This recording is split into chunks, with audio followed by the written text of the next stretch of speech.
Welcome to History Date Night, a World War II podcast covering the Second World War in chronological order, from the opening shots to final victory. I'm Justin, and joining me is my wife and co-host, Jenny. Together we explore the people, battles, and turning points that shape the deadliest conflict in human history, one date at a time. On this episode, there is no basis for a negotiated peace. The absolute necessity of total victory. With 13 confirmed kills.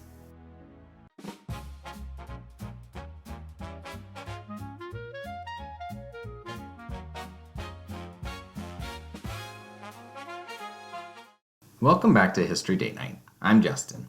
Last episode, Stalin signed the Katyn Massacre Order. The Manstein Plan was formally adopted. The Queen Elizabeth arrived in New York. Welles found Hitler calm and dangerous, and Ribbentrop closed-minded and stupid. And the first mosquito bomber order was placed. This episode, March 8th through the 12th. The Winter War ends. Finland signs. Viipuri is ceded, but the Red Army never takes it. A Finnish president signs the peace with a curse on his own hand. The Winter War lasted 105 days, and will try to do justice to the sacrifices made. I'm Jenny. This week also has the last act of Sumner Welles' European tour. He meets Churchill drinking whiskey in front of a fire with a 24-inch cigar. Meat rationing begins in Britain. The first U-boat is sunk from the air. The French ship their gold to Canada. And one of the Soviet Union's greatest novelists dies, having never been allowed to publish his masterpiece. Let's get into it. On March 8th, in Viipuri, which is Finland's second city on the Karelian Isthmus, roughly 80 miles northwest of Leningrad in the USSR. The city's civilians have been evacuating for days on any transport available. Soviet troops are in the eastern suburbs. The Finnish 7th Infantry Regiment is defending block by block, house by house, with their backs increasingly to the bay. The Finnish 2nd Corps has fewer than 600 artillery shells remaining of all calibers combined. The Soviet 7th Army is pressing from the east, while the forces that have crossed the frozen bay threaten the city from the southwest and south simultaneously. On March 8th, the Finnish delegation in Moscow, Prime Minister Ruti, Prime Minister Tanner, Juho Paasikivi, and their colleagues asked the Soviets for an immediate ceasefire while negotiations continue. The Soviet delegation, headed by Molotov, says no. The fighting continues. The Soviets know the terms are about to be accepted, and Viipuri is about to be ceded to them in the treaty. They are continuing to attack the city because they want to capture it. Soviet prestige demands that they take Viipuri by assault, not by treaty alone. This week, 30 Soviet divisions, over 1,000 tanks and 1,000 aircraft are pressing the rear Finnish lines and the Viipuri perimeter simultaneously. Finnish radio communications have largely been destroyed. Finnish units are fighting their own battles without coordination, making decisions at the company and platoon level. The fighting at the Gulf of Viipuri, where the Soviet troops have crossed the frozen ice to establish a beachhead on the western shore, is reaching the intensity of the worst days of February on the Mannerheim Line. 350 Finnish-American volunteers, members of the Amerikan Suomalaisten Legionia. The American Finnish Legion, trained at Oulu in northwestern Finland, arrive at the front by train on March 9th. Their number 1 company has been given orders to proceed to the front line the following morning. The local Finnish commanding general receives them, but knows the peace is coming very soon. He is not going to let foreign volunteers die in the last hours of a war that is already decided. He delays the order. When the war ends, the American Finnish Legion never fired a single shot. So why is Finland still defending Viipuri so desperately when the city will be ceded? Because Viipuri is the only real bargaining chip the Finns have left at the negotiating table. As long as Finnish troops hold the city, the negotiators in Moscow have something to trade. Every hour Viipuri holds is one more hour of leverage. If the temperature rises, the ice on the Gulf would melt, and the Soviet supply line into the city, supplying the beachhead on the south, would be gone. And if the temperature rises, the frozen ground before the city would turn into impassable mud, slowing down Soviet armor. The Finnish high command is gambling that the weather or the negotiators or both will prevail before the army does. The Allied promise of military assistance to Finland this week reveals itself as the emptiest gesture of the phony war period. French Prime Minister Daladier had announced publicly that he would send 50,000 troops to Finland if the Finns kept fighting. This week, the British quietly clarify what the French actually mean. The 50,000 is the total for the whole campaign, not just the French contingent. The first wave, some 12,000 men, could not arrive before mid-April at the earliest. Daladier's promise has delayed Finnish peace negotiations by 5 days and cost thousands of lives on both sides. Finland is not going to hold until mid-April. Finland is not going to hold until the end of March. The promise was, one analyst put it bluntly, a contemptible little gesture. So why did Daladier make it? His government had hitched itself to Finland's war partly as an anti-Bolshevik crusade that might win over the French political right. If Finland could be sustained, Daladier had a domestic political victory. If not, he looks like a man who made promises he couldn't keep. And the real Allied plan, as we discussed a few episodes ago, was never actually about Finland. It was about occupying Norway's iron ore ports. Only a token force was ever going to reach Finland. The rest was always intended to secure Norwegian and Swedish positions from the Germans. Finland was the pretext, and when that pretext went away, the plan collapsed, and the French government would end up falling. Daladier will resign from his position on March 20th, partly from this political failing. Meanwhile, a secret report from Britain's Chief of Staff this week lays out the state of British air defenses in terms that is alarming. Of 352 anti-aircraft guns assigned to the British Expeditionary Force in France, only 152 have arrived. Of 48 light anti-aircraft guns needed by the Advanced Air Striking Force, not one has arrived.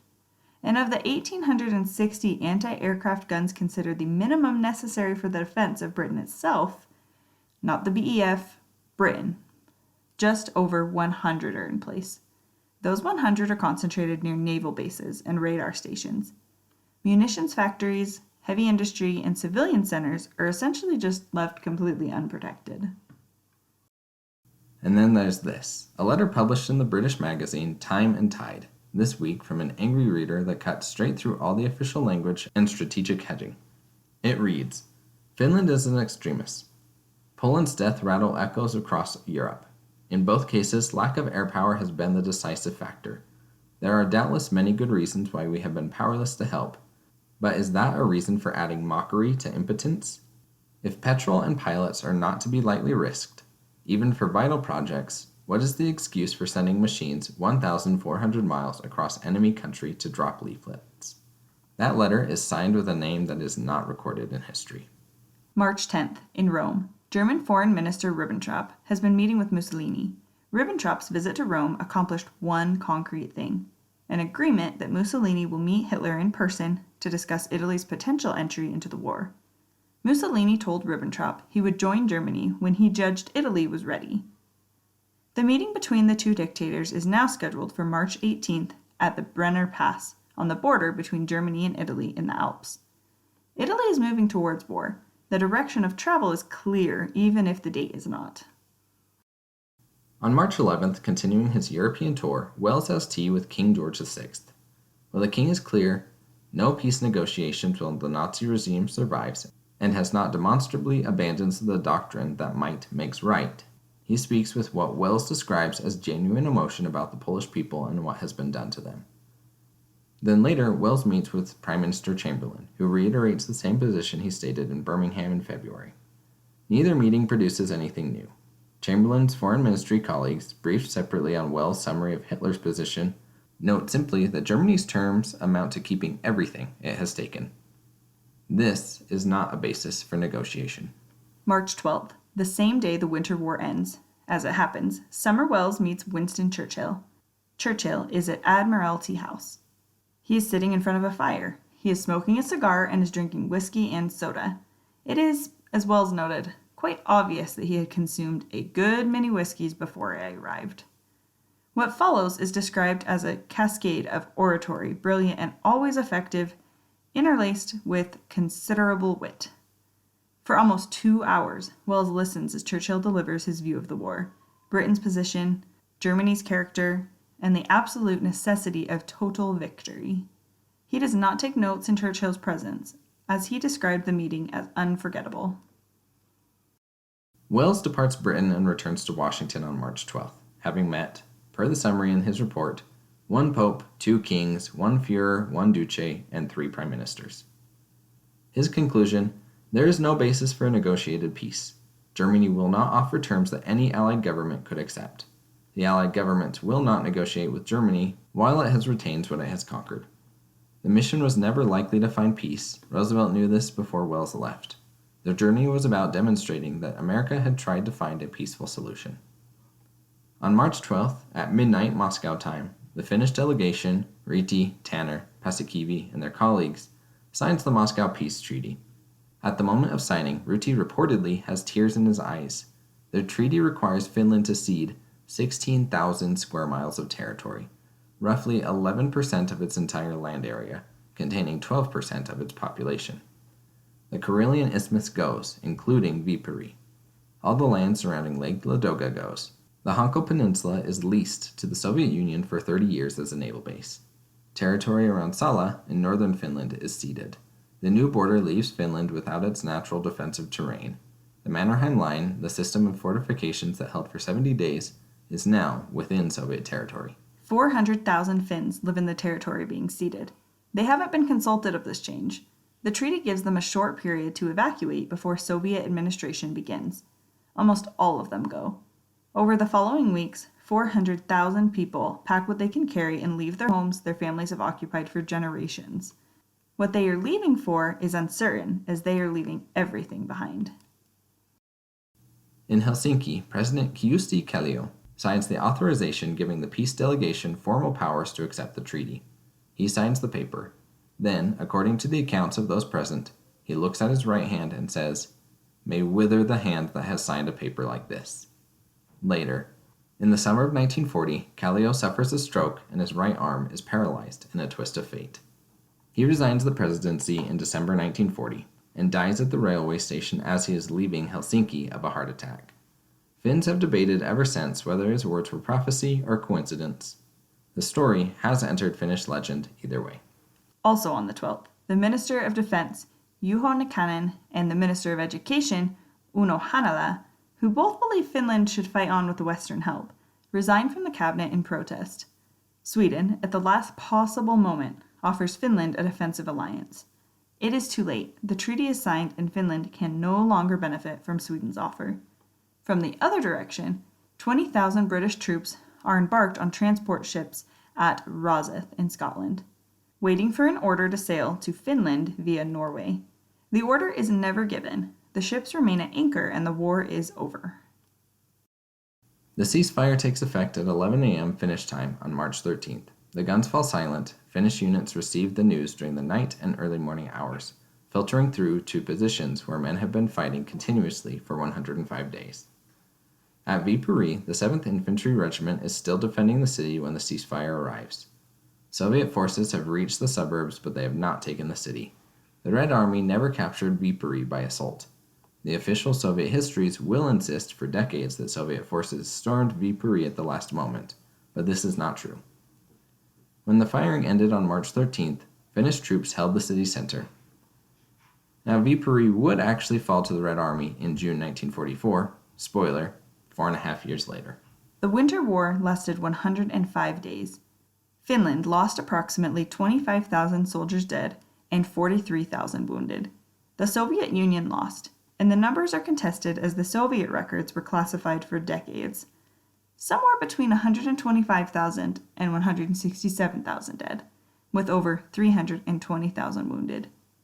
Finland inflicted between 5 and 7 casualties for every one it suffered. 30 Soviet divisions and 600,000 men had been unable to defeat a country of 3.7 million for 105 days. In the air, Finnish pilots shot down 185 Soviet aircraft in aerial combat.